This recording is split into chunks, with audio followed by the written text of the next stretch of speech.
Welcome to the CircuitPython Show. I'm your host, Paul Cutler. This episode, I welcome back Scott Shawcroft for the second time.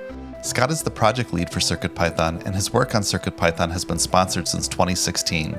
Prior to that, Scott spent 6 years working at Google and holds a degree in computer engineering from the University of Washington. Scott, welcome back to the show. Thanks for having me. One of the things you've been working on is Zephyr, which is an open source real-time operating system. That's right. And you've been working to get CircuitPython running on top of it. Mm-hmm. For someone who hasn't heard of Zephyr, what is it and how is that progress going? Yeah, so back in the olden days, 10 years ago when I started doing this, what would happen is that each individual vendor would have this software development kit that you would have to do. So Atmel had their Atmel software framework, Nordic still has their own Nordic thing, and Espressif still has their own Espressif thing. But they got together and they said, this is kind of like a lot of work to do it all together. There's so many things like Wi-Fi and USB and networking, like internet stuff, that it would be great if we just had one source code that we could use instead of having to redo it ourselves. And so Zephyr is this real-time operating system. So it's managing what is running on the CPU within the microcontroller, but it's also doing a lot of other stuff like abstracting away I2C and SPI and providing network stack and Bluetooth stack, all that sort of stuff in a general way that any vendor can now contribute to. And so our interest in that is primarily for the fact that a lot of vendors have brought in support or supporting their chips in Zephyr. So by us building CircuitPython on top of Zephyr, we kind of get a lot of chips for free, where we don't have that much work to do to bring up I2C or SPI or Flash or all these sorts of things. We don't have to manage compilers. We don't have to manage compiler flags. It's just quite easy that once something is supported in Zephyr, we can get CircuitPython going in Zephyr, and it's been great. The other thing is that the real-time operating system part means that managing what is running when is kind of not our job anymore. So in CircuitPython right now, we have our own system for managing things that run in the background. So display updates and audio generation are the two main ones. And it's kind of our own real-time operating system, but it doesn't work that well. There's a world where it would actually be much better for us to have a proper real-time operating system to manage that. So kind of twofold for why Zephyr is really interesting to us. How is the progress in getting CircuitPython running on top of Zephyr coming? It's going pretty well. It does work. We do have a few boards where we have two versions of CircuitPython for the same board. One is the classic, here's just the version built on the Nordic SDK, and here's the version that's more general. One of the biggest wins we would get is newer Nordic support. So for the NRF54s. And so when I was working on that, I kind of left off in the middle of Bluetooth support, and I've just not gotten back to that because LLMs and agents have just changed the world. And we'll get back to it, I promise. But for now, we're redefining or reworking how we work. How are LLMs helping you with that work? They do the tedious part. I think that's the simplest way to think about it. If you're doing something tedious, they're quite good. And they're quite good, especially if you have a way to feedback and make sure that what they've done is correct. So one example I did is that our Espressif chips, which are Wi-Fi chips, they're built on top of the ESP IDF, which is the vendor version of what I was talking about, right? And I said, you know what? They just released version 6 and we have version 5. And there's this change log that says these are all the things that we changed and here's how you change this to that. I was you know what? An LLM can do this. So I said, hey, Claude, I want you to move from this version to this version. And by the way, we have some changes we've made. You'll probably have to do that too. And it did it. You teach it how to compile, and it got it all compiling.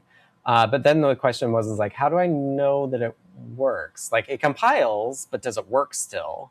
And now suddenly it's up to me to test it again. And that's led to the hardware in the loop stuff that you wanted to talk about. Yeah, it's a great segue. That's actually the next question, that you've been working on hardware in the loop PCBs for testing microcontrollers. That's right. For someone that hasn't heard of it, what is it and how does that work? Hardware in the loop is this idea that you can automate testing on device. So I was saying, I've automatically had this LLM update from this version to this version.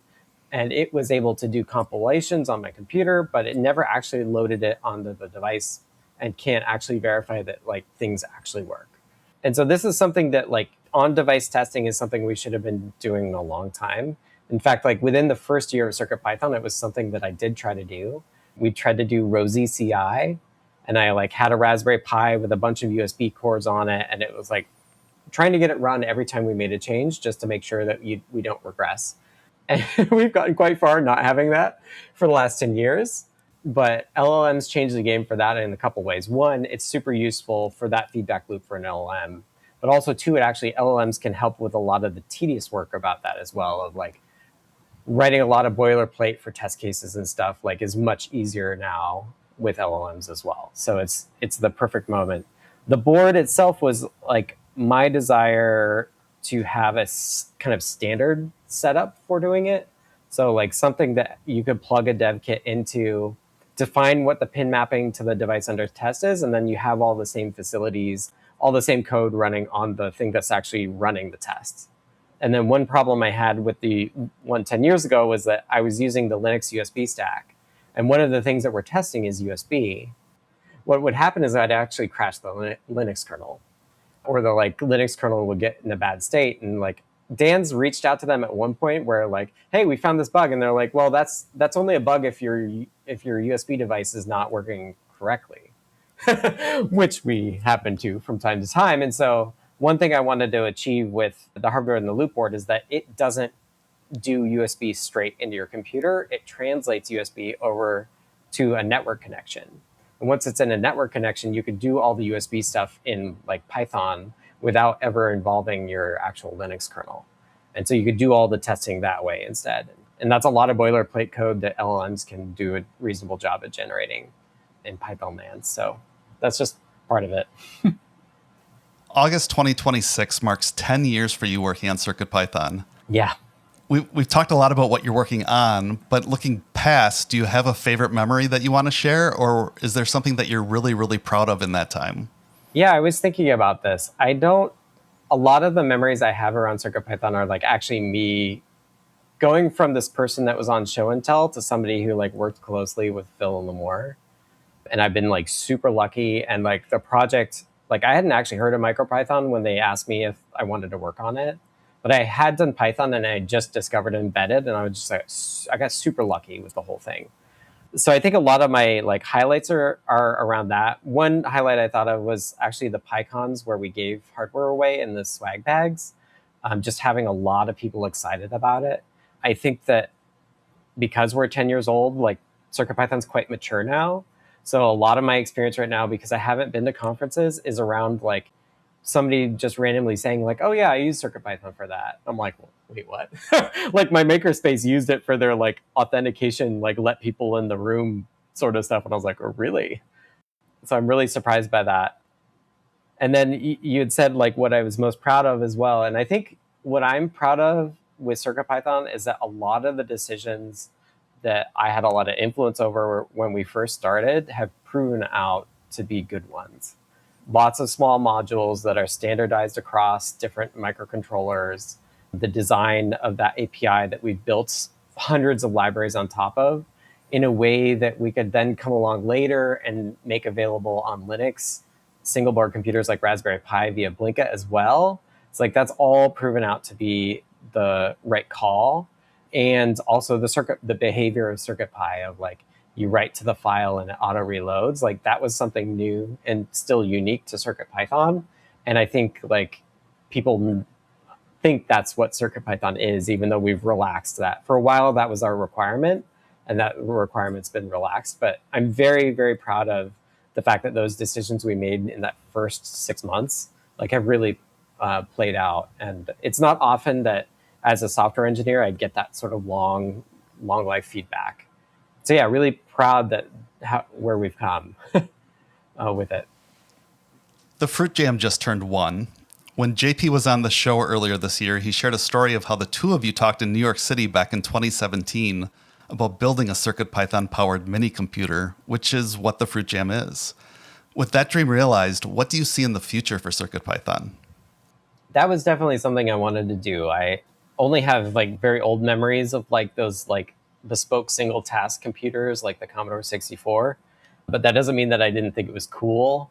And same with like the fantasy console stuff. The Fruit Jam definitely, I did a lot of the foundational work for it. And then folks, especially like Tim Foamy Guy, like really, really ran with it. And it's been awesome to see what people have done, including John and Cooper as well.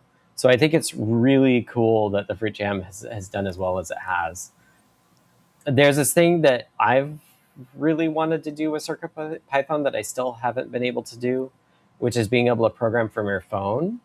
And if you see my like annual writings, I'm always like, we got to crack this. Like, how do you program for your phone thing? And like, we did a lot of work on Bluetooth and a Bluetooth workflow, and we had PyLeap and File Glider and these apps that could work with it, and they just never took off. We did web workflow like using the website after that, and like even that got more traction. And I think the core of it is that like it's really terrible to code on your phone. Like it's terrible to input text and edit text. And so my hope is that with LLMs, we'll be able to like not need that anymore. You'll be able to tell your phone like make the LED blink faster, and CircuitPython is simple enough that it can modify that. So I'm really optimistic for that future. The BLE workflow has rotted a little bit, but that is definitely something on my vision for CircuitPython. A lot of what my vision is around workflow, because like that's core to how you interact with it. More broadly than that, like what features we have really depends on like what can microcontrollers do that we don't allow you to do. So one thing that we haven't really taken advantage of yet is like newer display bus protocol called DSI, which allows you to do like higher resolution screens and stuff that end up in phones. And like that's something that I would like to like we actually do support, but I don't see us like really pushing people yet on. There's like CAN bus I think we could do a better job with. I3C is out there. So yeah, it's a mix of like workflow thinking and what other things can microcontrollers do that we don't make easy. The other thing that we don't make easy that we could make easier is async. So being able to do multiple things at once. I want to watch a button and make an LED animation and have an HTTP request or HTTP server going at once. And I've gotten more comfortable with async IO in Python, and I think we could do a better job of having basically like async versions of our APIs now so that you can do asynchronous SPI or asynchronous I2C, which would allow you to do kind of both things at once.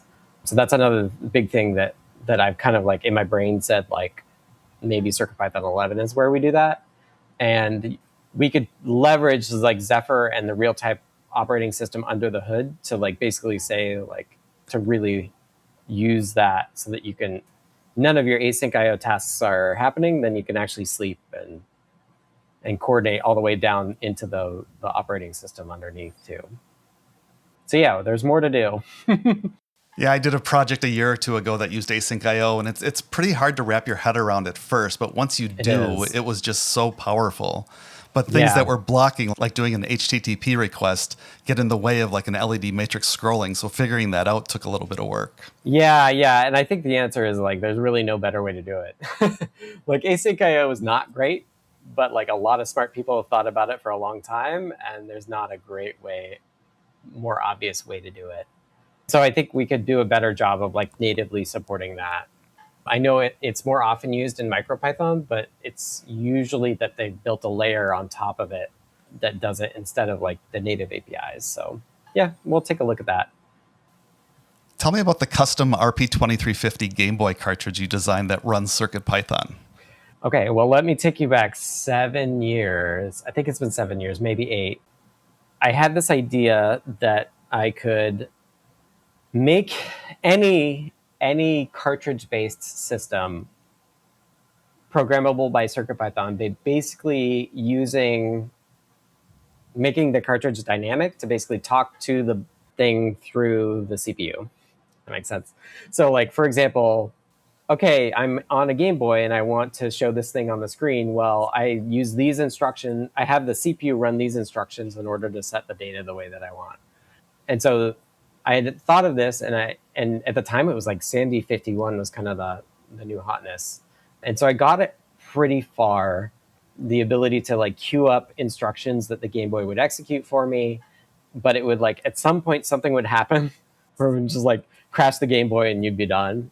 And I was like, this like I was using DMA and the CMD51. I was like, there's something around this that's just not quite right. So I had to basically like put it away. I was like, I don't feel like I can figure out why this is happening.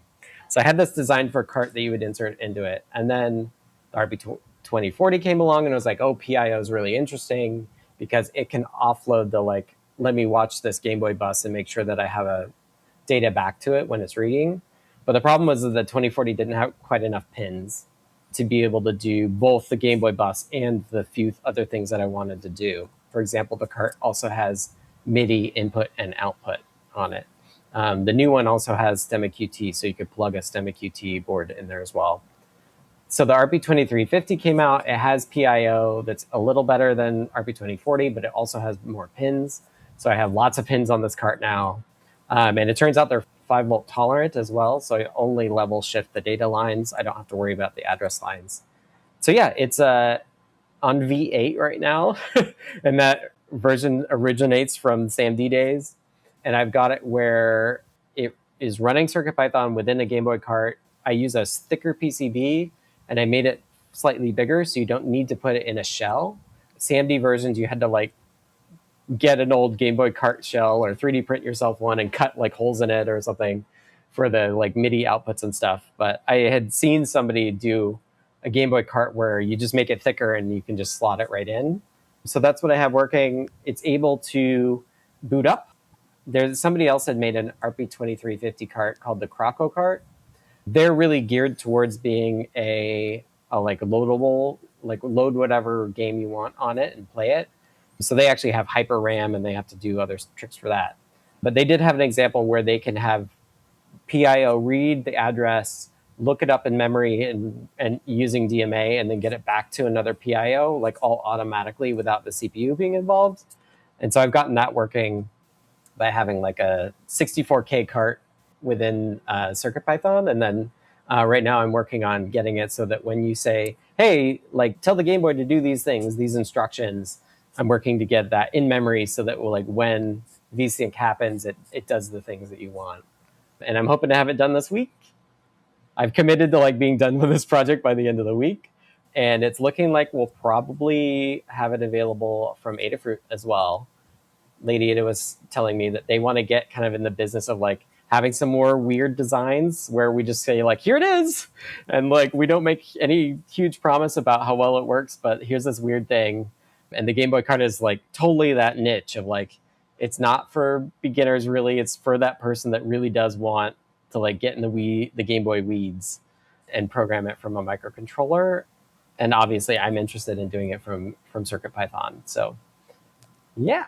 And part of that vision is that people will be able to actually program the games in CircuitPython and then run them on the Game Boy. That's right. So you're running your game on the cart, and the cart is telling the Game Boy what to do.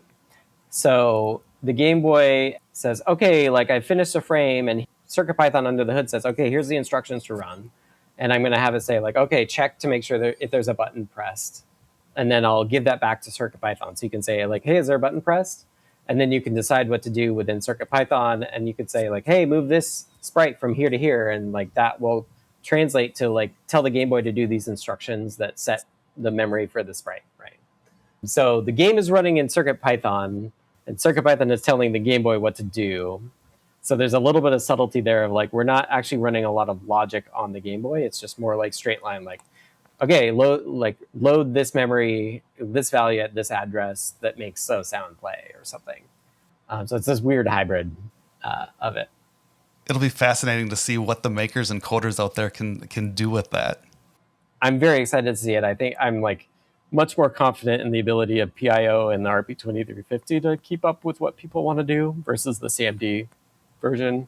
So yeah, I'm looking forward to it. I was thinking about sending John one of my early carts, but it's looking like hopefully we'll have it in the store in not too long. Again, with caveats, but yeah, it's seems to be going pretty well. Well, that's great. Scott, thanks so much for coming on the show. Thanks for having me, and thanks for doing the show. Thank you for listening to the CircuitPython Show. For show notes and transcripts, visit CircuitPythonShow.com. And help keep the show ad-free. Join the supporter tier for exclusive content and early access. Learn more at CircuitPythonShow.com/support. Until next time, stay positive.